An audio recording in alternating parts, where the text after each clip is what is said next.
A year ago, I came to possess an empty cigar box dating from the early to mid 20th century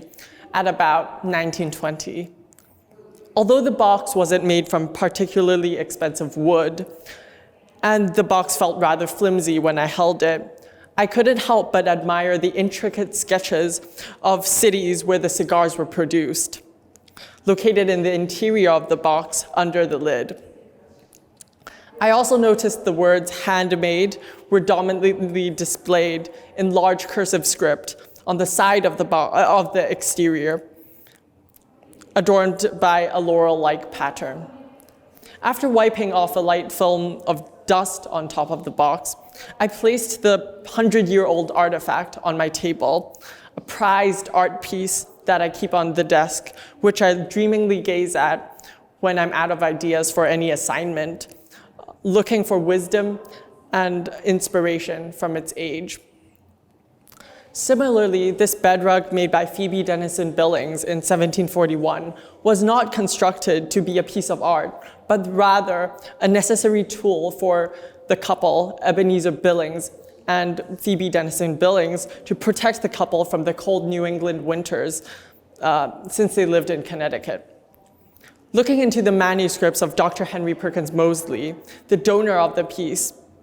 sheds different light on a narrative, one that was told by Moseley's mother, where she believed that the bed rug was, in fact, made by Billings' daughter, Grace Billings Noyce, for her parents after her husband died in 1793. This piece of lost history adds to the mystique and allure of the piece, complicating the narrative as we look into the intricate weaves and tulip patterns created by one of the two women in the Billings family.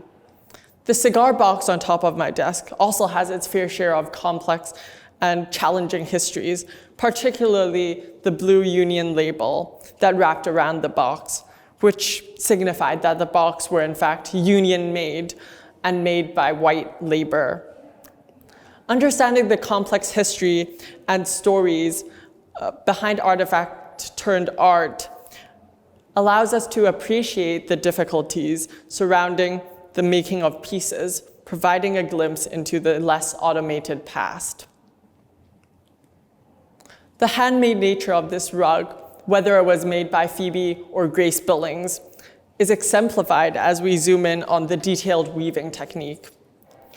When we look at the small clusters of grouped yarn that formed the beautiful bed rug, we should note the tedious process of preparing the wool by shearing the sheep, combing to create threads, and dyeing the wool before it is woven onto linen. This process, that took up to several months to finish, gives value to the rug as a decorative art piece, where it was first hung in the Moseley's living room as a family heirloom before being donated to the Addison. The rug being hung up as fine art in this museum is a testament to the artistic value of this piece, as well as Billings' handicraft, while acknowledging the historical value of the piece as well, being one of the oldest among the 63 bed rugs currently present in New England. As we think about how decorative or utilitarian objects turn into art in museums in our daily lives,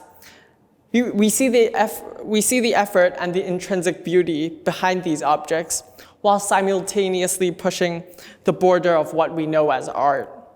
And just like this bed rug or my cigar box, perhaps there is a little something in our daily lives which contains glimmers of the past